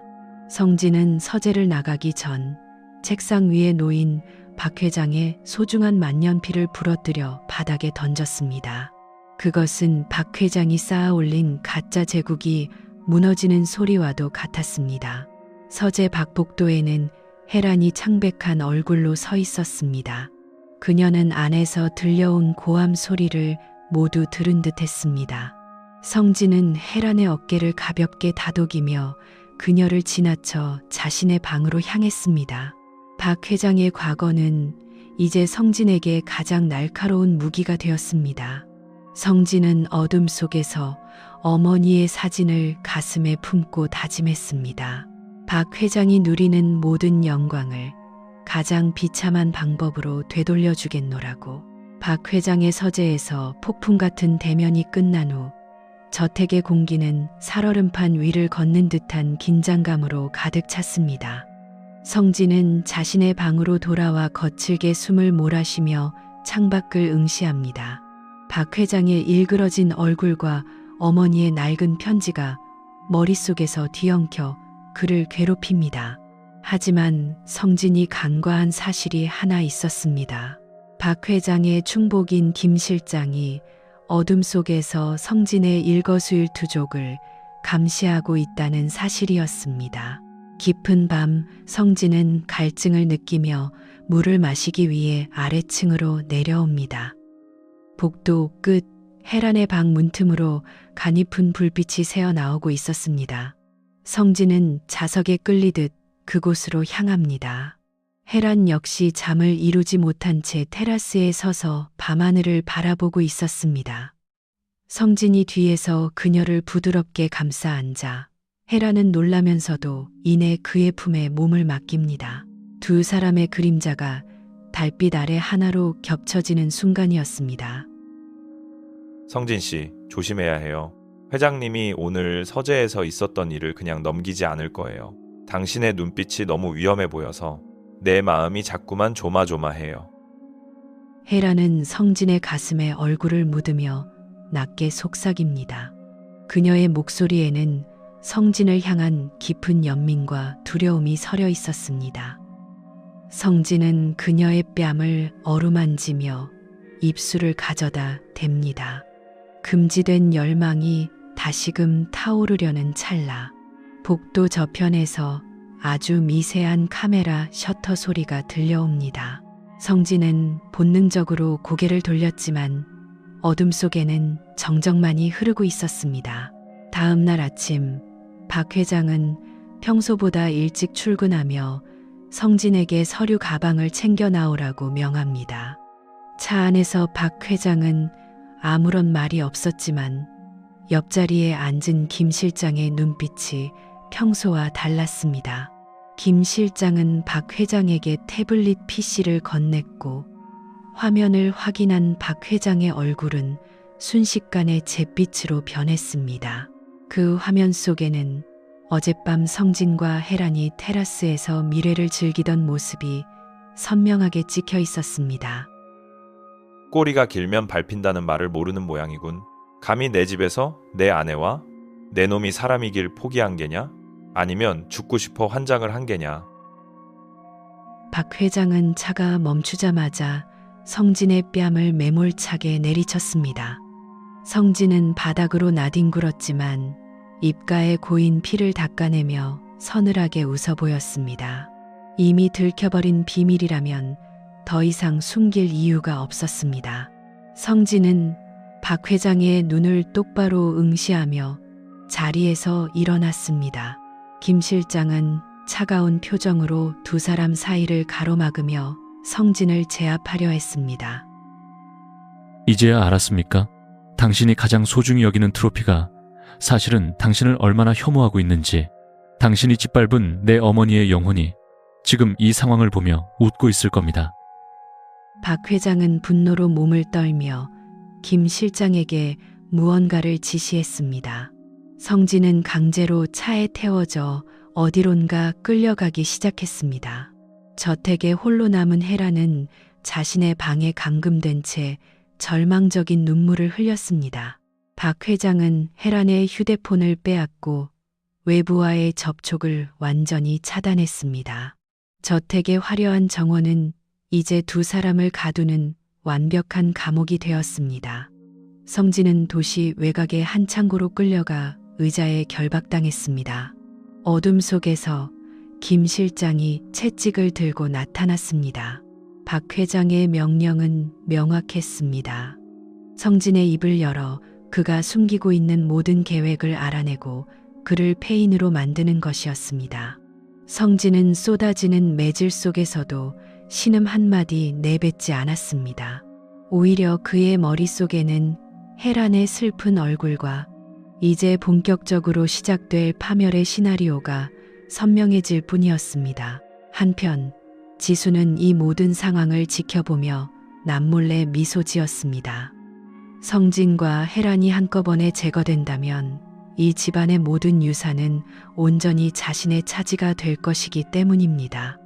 그녀는 민호에게 전화를 걸어 다음 계획을 준비하라고 지시합니다. 저택의 공기는 이제 복수와 탐욕, 그리고 배신이 뒤섞인 악취로 가득 찼습니다. 성진의 비명이 창고 안을 울리며 비극의 클라이맥스를 향한 초침이 빠르게 돌아가기 시작했습니다.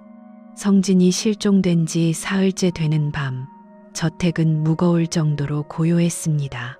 하지만 그 정적은 폭발 직전의 화약꽃처럼 위태로웠습니다. 지수는 거실 소파에 깊숙이 몸을 묻고 와인잔을 흔들며 홀로 승리의 만찬을 즐기고 있었습니다. 성진과 혜란 두 방해물이 한꺼번에 제거될 위기에 처하자 그녀의 입가에는 감출 수 없는 비열한 미소가 번졌습니다. 하지만 그녀는 몰랐습니다. 성진이 남겨둔 마지막 덫이 이미 자신의 발밑까지 다가와 있다는 사실을 말입니다. 지수는 자신의 방으로 올라가 침대 밑 비밀 금고를 열었습니다. 그 안에는 박 회장의 비자금 장부와 유산 상속을 조작하기 위한 서류들이 가득했습니다. 그녀는 민호에게 전화를 걸어 낮은 목소리로 속삭였습니다. 지수의 눈은 탐욕으로 번들거렸고 그녀의 계획은 완벽해 보였습니다.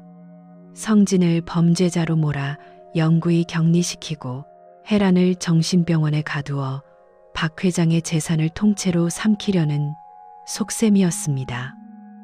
민호야, 이제 다 왔어. 아빠는 지금 제정신이 아니야.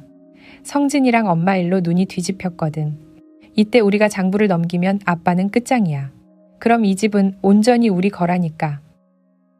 지수의 목소리가 복도에 울려 퍼질 때 닫혀있던 혜란의 방문이 소리 없이 열렸습니다. 감금된 줄 알았던 혜란이 창백한 얼굴로 복도에 서 있었습니다. 그녀는 지수의 통화 내용을 모두 듣고 있었습니다. 혜란의 손에는 성진이 실종되기 전 그녀에게 몰래 건넸던 보이스 레코더가 쥐어져 있었습니다. 지수의 추악한 음성이 고스란히 기록되고 있었습니다. 혜란은 떨리는 숨을 몰아쉬며 성진의 안위를 걱정했습니다. 한편 박 회장은 서재에서 김 실장의 보고를 받고 있었습니다. 성진이 입을 열지 않고 버티고 있다는 소식에 박 회장의 인내심은 바닥을 드러냈습니다. 그는 책상 위에 스탠드를 내던지며 광기 어린 눈으로 김 실장을 다그쳤습니다. 박 회장은 이미 이성을 잃은 상태였습니다. 자신의 아내가 사위와 불륜을 저질렀다는 사실보다 자신의 과거 치부를 알고 있는 성진의 존재 자체가 그를 미치게 만들고 있었습니다. 그놈이 입을 열지 않는다면 아예 영원히 닫게 만들어. 내일 새벽까지 아무 소식이 없으면 그대로 처리해라. 증거 따위 남기지 말고 깨끗하게 치워버려. 박 회장의 살인 명령이 떨어지는 순간 저택의 전등이 일제히 깜빡거리며 꺼졌습니다. 칠흑 같은 어둠 속에서 지수는 당황하며 비명을 질렀고 혜란은 벽을 짚으며 조심스럽게 계단을 내려갔습니다. 폭풍이 몰아치기 전에 그 기괴한 고요함이 저택을 휘감았습니다. 성진이 갇혀있는 창고 쪽에서 멀리 번갯불이 번쩍이며 하늘을 갈랐습니다. 이제 운명의 시간이 불과 몇 시간 남지 않았습니다. 헤라는 어둠을 틈타 저택 뒷문으로 빠져나갔습니다. 그녀는 성진이 끌려갔을 법한 장소를 짐작하고 있었습니다. 박 회장이 과거에 사람들을 처리할 때 즐겨 쓰던 외곽의 폐창고였습니다. 헤라는 빗물에 젖은 진흙탕을 맨발로 달리며 성진의 이름을 가슴속으로 외쳤습니다. 그녀의 발바닥은 돌부리에 치여 피가 났지만 통증조차 느끼지 못했습니다. 오직 성진을 살려야 한다는 일념뿐이었습니다. 지수는 어둠 속에서 민호와 접선하기 위해 저택 정원으로 나갔습니다. 하지만 그녀를 기다리고 있는 것은 민호가 아니었습니다. 성진의 지시를 받고 움직이던 의문의 남성들이 그녀의 앞길을 가로막았습니다. 지수는 공포에 질려 뒷걸음질 쳤지만 이미 늦었습니다. 그녀가 그토록 믿었던 민호는 이미 성진의 협박과 회유에 넘어가 지수의 모든 비리를 성진에게 넘긴 뒤였습니다. 창고 안 성진은 피투성이가 된 채 의자에 묶여 있었지만 눈빛만은 살아 있었습니다. 그는 멀리서 들려오는 천둥 소리를 들으며 승리의 미소를 지었습니다. 모든 조각이 맞춰지고 있었습니다. 박 회장의 몰락, 지수의 파멸, 그리고 해란과의 자유. 성진은 자신을 감시하던 부하들에게 낮게 읊조렸습니다. 이제 곧 이 지옥 같은 밤이 끝나고 새로운 태양이 떠오를 것이라고 말입니다. 창고 안의 습한 공기가 성진의 폐부를 찔렀습니다. 사흘간의 고문으로 성진의 몸은 만신창이가 되었지만 정신은 그 어느 때보다 명징했습니다. 김 실장은 박 회장의 명령에 따라 성진의 혈액을 채취해 갔습니다. 박 회장은 성진이 숙자의 아들이라는 사실에 본능적인 공포를 느꼈고 확인되지 않은 혈연의 굴레를 눈으로 직접 확인하고자 비밀리에 유전자 검사를 의뢰한 상태였습니다. 저택의 서재, 박 회장은 봉인된 서류 봉투를 앞에 두고 손을 부르르 떨고 있었습니다. 봉투 겉면에는 긴급이라는 붉은 인장이 찍혀 있었습니다. 박 회장은 떨리는 손으로 봉투를 찢어 결과지를 꺼냈습니다.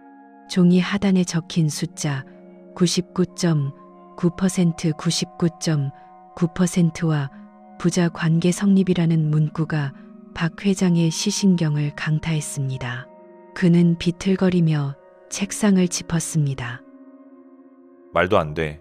그럴 리가 없어. 숙자, 네가 감히 내 아들을 내 집에 밀어 넣었단 말이냐? 내 손으로 내 자식을 죽이려 했단 말인가? 박 회장은 짐승 같은 울음을 터뜨리며 서류를 구겨 쥐었습니다. 평생 남의 자식을 짓밟고 자신의 핏줄만을 중히 여겼던 그에게 자신이 가장 증오하고 고문했던 청년이 바로 자신의 친아들이라는 사실은 감당할 수 없는 천벌이었습니다. 박 회장은 성진의 어머니 숙자를 배신하고 권력을 쫓았던 과거의 자신이 거대한 파도처럼 밀려오는 환각에 휩싸여 비명을 질렀습니다. 이때 서재 문을 박차고 지수가 들어왔습니다. 그녀는 박 회장이 들고 있는 서류를 낚아채듯 가져가 읽어 내려갔습니다. 지수의 얼굴은 순식간에 경악과 분노로 일그러졌습니다. 성진이 자신의 친남동생일 수도 있다는 사실보다 이 집안의 모든 유산이 진짜 혈육인 성진에게 돌아갈지도 모른다는 공포가 그녀를 지배했습니다. 지수는 박 회장의 멱살을 잡고 미친 듯이 흔들었습니다. 아빠, 제정신이야? 저딴 놈이 내 동생이라고? 안 돼. 절대 인정 못해. 저 서류 당장 태워버려. 저놈은 그냥 우리 집안을 망치러 온 불륜남일 뿐이야. 지수의 광기 어린 외침에도 박 회장은 초점 없는 눈으로 허공을 응시할 뿐이었습니다. 박 회장은 자신이 성진에게 가했던 그 잔혹한 매질과 모욕들을 떠올리며 피눈물을 흘렸습니다.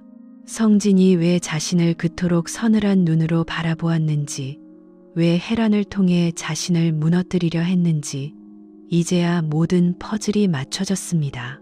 그것은 단순한 야망이 아니라 버림받은 아들의 처절한 복수였습니다. 한편 헤라는 빗속을 뚫고 마침내 폐창고 입구에 도달했습니다.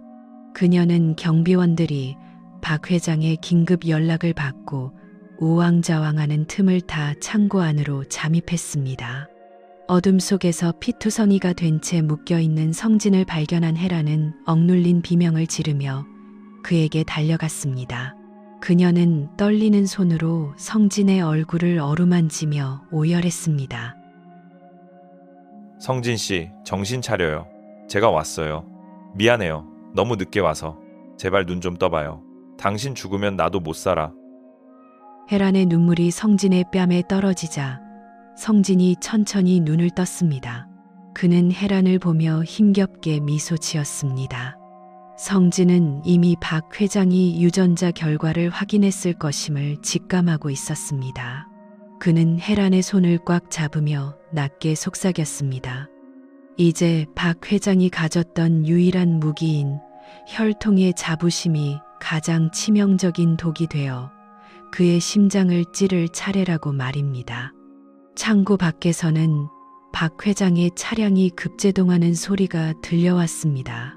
박 회장은 미친 사람처럼 차에서 내려 창고 안으로 뛰어들어왔습니다. 그는 헤란에게 안겨있는 성진을 보며 차마 다가가지 못하고 무릎을 꿇었습니다. 지수는 뒤따라 들어오며 경비원들에게 당장 저 둘을 떼어놓으라고 소리쳤지만 박 회장의 통곡 소리가 창고 안을 가득 채우며 모든 동작을 멈추게 만들었습니다. 비극적인 진실이 드러난 순간 저택의 화려한 역사는 종말을 향해 추락하기 시작했습니다. 폭우가 쏟아지는 외곽의 폐창고 안, 박 회장은 무릎을 꿇은 채 울부짖고 있었습니다. 자신이 그토록 멸시하고 고문했던 청년이 자신의 친아들이라는 사실은 그 어떤 형벌보다 잔혹하게 그의 심장을 파고들었습니다. 하지만 광기에 휩싸인 지수는 달랐습니다. 그녀는 박 회장의 권력을 등에 업고 누려온 자신의 왕국이 무너지는 것을 지켜볼 수 없었습니다. 지수는 경비원의 총을 빼앗아 성진과 헤란을 겨누었습니다. 아빠, 정신 차려. 저놈은 아빠 아들이 아니라 우리 집안을 망치러 온 악마야. 저놈만 없으면 다시 예전으로 돌아갈 수 있어. 내가 직접 끝내버릴 거야. 지수의 손가락이 방아쇠를 당기려는 찰나 박 회장이 몸을 날려 지수를 막아 세웠습니다. 두 사람이 몸싸움을 벌이는 사이 창고 구석에 쌓여있던 인화 물질에 전선 스파크가 튀며 순식간에 불길이 치솟았습니다. 낡은 목조 건물은 비명을 지르듯 타오르기 시작했고 검은 연기가 순식간에 천장을 가득 채웠습니다. 헤라는 공포에 질려 성진의 결박을 풀기 위해 필사적으로 밧줄을 뜯어냈습니다. 불길은 거센 바람을 타고 창고 전체를 집어삼킬 듯 번져나갔습니다. 성진은 연기 때문에 정신이 혼미해지는 와중에도 헤란의 손을 꼭 잡았습니다. 박 회장은 지수를 밀쳐내고 성진에게 다가가려 했지만 무너져 내리는 석가래가 그들의 사이를 가로막았습니다. 뜨거운 열기와 매캐한 연기 속에서 박 회장의 눈과 성진의 눈이 마주쳤습니다. 후회와 증오, 그리고 혈연이라는 기묘한 감정이 불꽃 사이로 교차했습니다. 성진아, 내가 잘못했다. 제발 살아서 나가라. 헤란아, 성진이를 데리고 나가. 어서. 박 회장은 무너지는 건물 더미를 온몸으로 지탱하며 두 사람이 나갈 길을 터주었습니다. 평생 이기적으로 살아온 남자의 처음이자 마지막 부성애였습니다. 헤라는 눈물을 흘리며 성진을 부축해 불타는 창고 밖으로 탈출했습니다. 뒤를 돌아보자 지수는 불길 속에서 비명을 지르며 박 회장의 옷자락을 붙잡고 절규하고 있었습니다.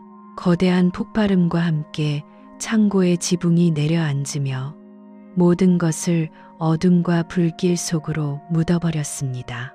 빛 속에 주저앉은 성진과 헤라는 타오르는 불길을 멍하니 바라보았습니다. 성진의 뺨에는 빗물과 눈물이 뒤섞여 흘러내렸습니다. 복수의 끝은 승리가 아니라 잿더미였습니다. 어머니를 버린 남자와 자신을 이용하려 했던 여동생, 그들 모두가 불길 속에서 사라졌습니다. 성진은 헤란의 품에 머리를 기댄 채 거친 숨을 몰아쉬었습니다. 이제 박 회장의 제국은 불타 없어졌지만 성진의 가슴 속에 남은 상처는 여전히 뜨겁게 타오르고 있었습니다. 멀리서 사이렌 소리가 들려오고 붉은 화염은 빗줄기 속에서도 기세를 꺾지 않았습니다.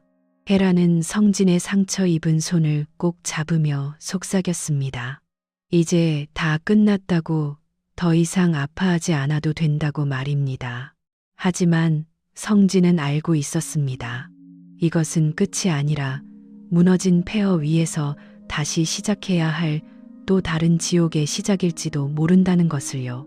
불타는 별장의 불빛이 두 사람의 창백한 얼굴을 붉게 물들였습니다. 다음 날 아침, 잿더미가 된 창고터에서 박 회장과 지수의 시신은 발견되지 않았습니다. 오직 불에 타다 남은 유전자 검사 결과지 조각만이 바람에 날려 성진의 발치에 떨어졌습니다. 성진은 그 조각을 주워 불꽃 속에 던져 넣었습니다. 이제 혈연이라는 굴레도 복수라는 이름의 사슬도 모두 재가 되어 사라졌습니다. 헤라는 성진의 어깨에 외투를 걸쳐주며 함께 차에 올랐습니다. 그들의 뒤로 검은 연기가 하늘 끝까지 피어오르고 있었습니다. 붉은 화염이 휩쓸고 지나간 창고터에는 매캐한 연기와 차가운 빗물만이 섞여 질척이는 진흙탕을 만들었습니다.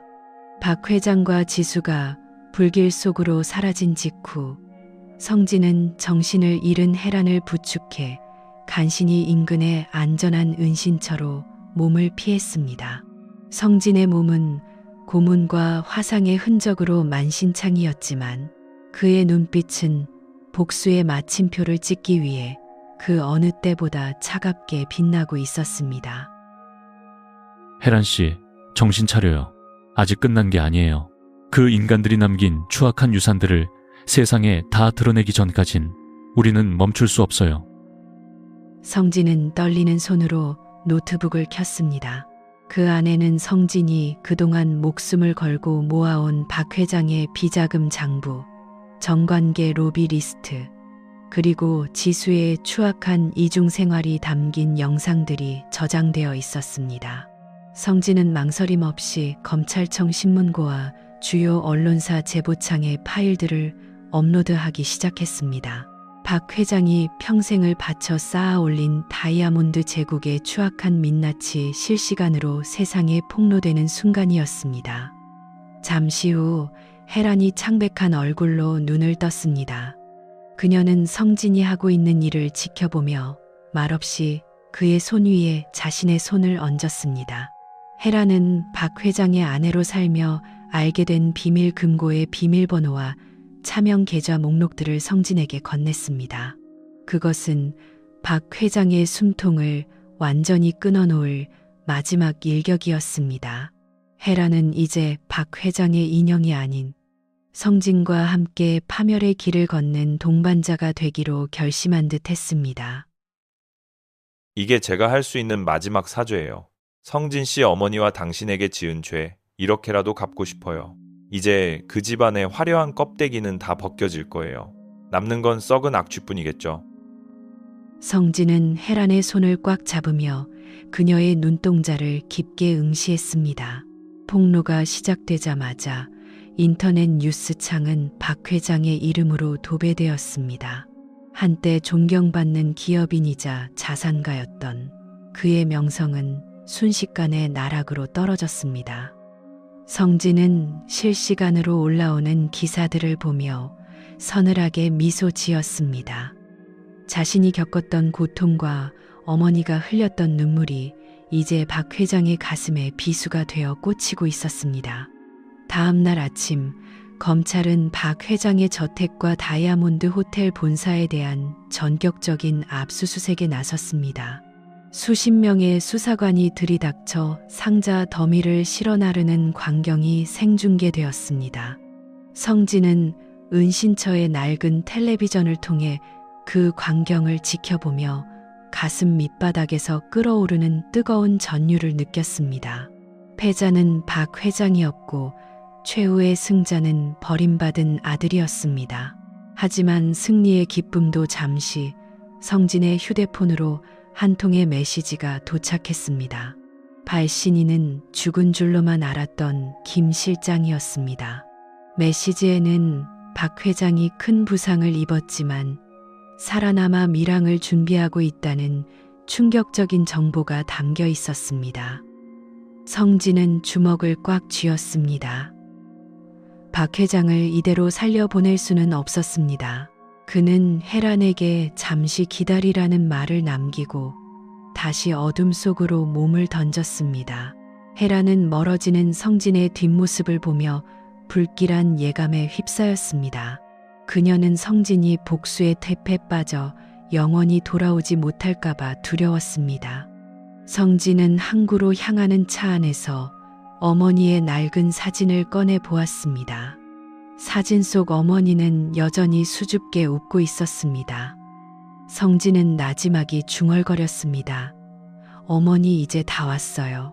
곧 그 인간을 당신 앞에 무릎 꿇릴게요. 서울 전역에 박 회장의 비자금 스캔들이 터지자마자 다이아몬드 그룹의 위상은 모래성처럼 허물어지기 시작했습니다. 뉴스 채널마다 성진이 폭로한 장부와 지수의 미래 영상이 쉴 새 없이 흘러나왔고 시민들은 분노했습니다. 검찰 수사관들이 압수수색 상자를 들고 호텔 로비를 가득 메운 광경은 그야말로 몰락의 전조였습니다. 성진은 병원 옥상에서 그 소란스러운 도심을 내려다보며 차가운 바람을 맞았습니다. 보여요, 회장님. 당신이 평생을 바쳐 쌓아 올린 그 견고한 성벽이 얼마나 우스꽝스럽게 무너지고 있는지. 이제 당신에겐 숨을 곳도 당신을 지켜줄 사람도 없습니다. 성진은 혜란이 건네준 비밀 장부를 마지막으로 검찰에 넘겼습니다.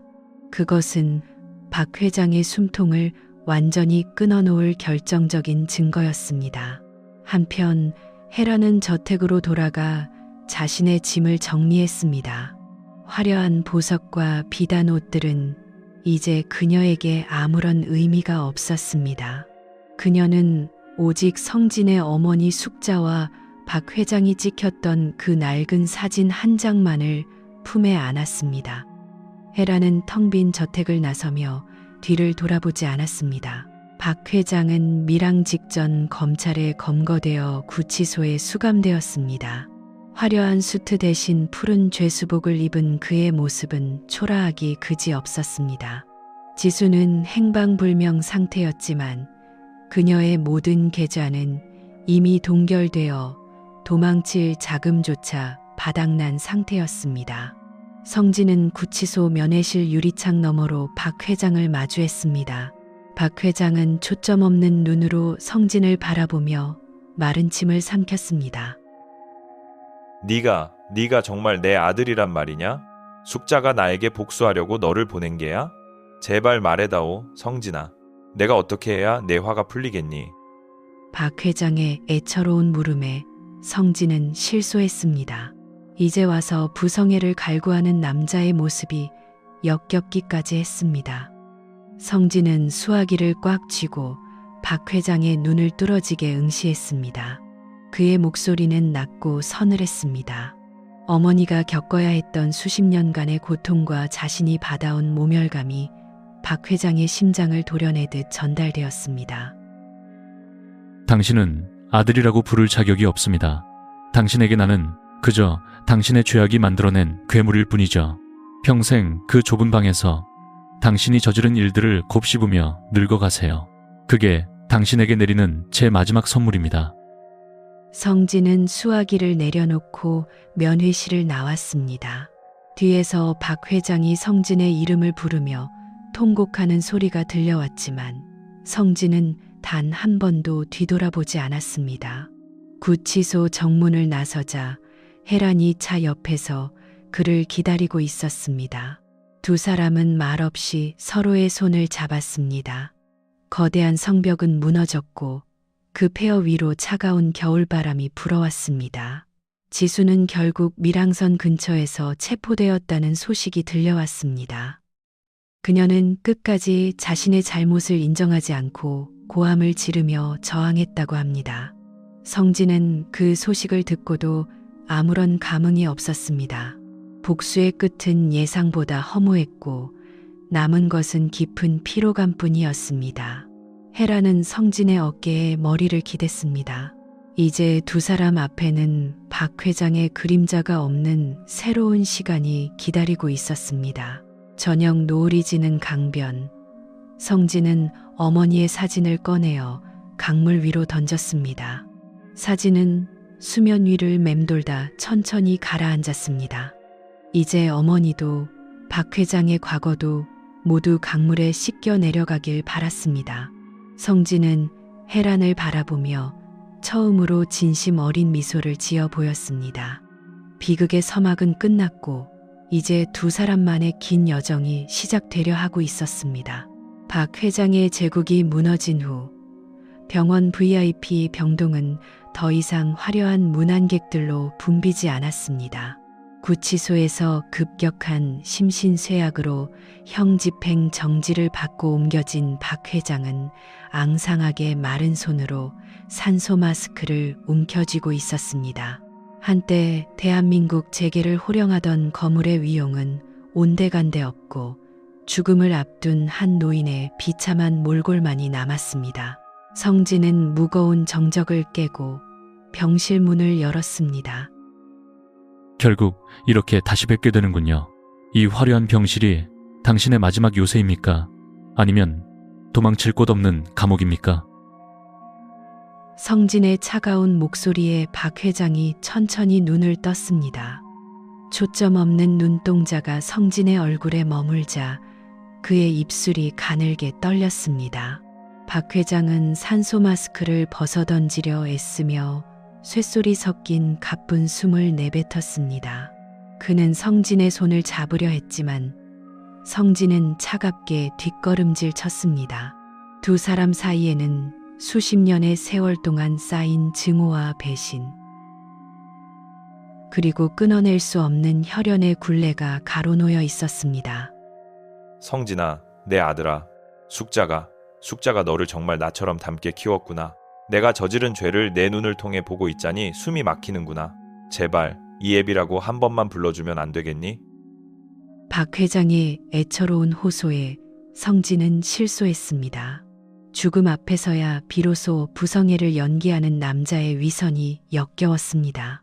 성진은 주머니에서 어머니 숙자의 유골함 옆에 놓여있던 낡은 편지 한 장을 꺼내 박 회장의 침대 위에 던졌습니다. 그것은 어머니가 끝내 붙이지 못했던, 하지만 성진이 성인이 된 후 발견했던 박 회장을 향한 마지막 원망과 용서가 담긴 글이었습니다. 당신이 버린 건 어머니뿐만이 아닙니다. 당신은 당신 자신의 영혼과 인간성까지 그 탐욕에 팔아치웠죠. 이제 와서 아들이라니요. 나는 당신의 아들이 아니라 당신이 지은 죄악의 대가입니다. 당신이 짓밟은 모든 이들의 고통을 품고 돌아온 망령일 뿐이라고요. 박 회장은 편지를 움켜쥐고 오열했습니다.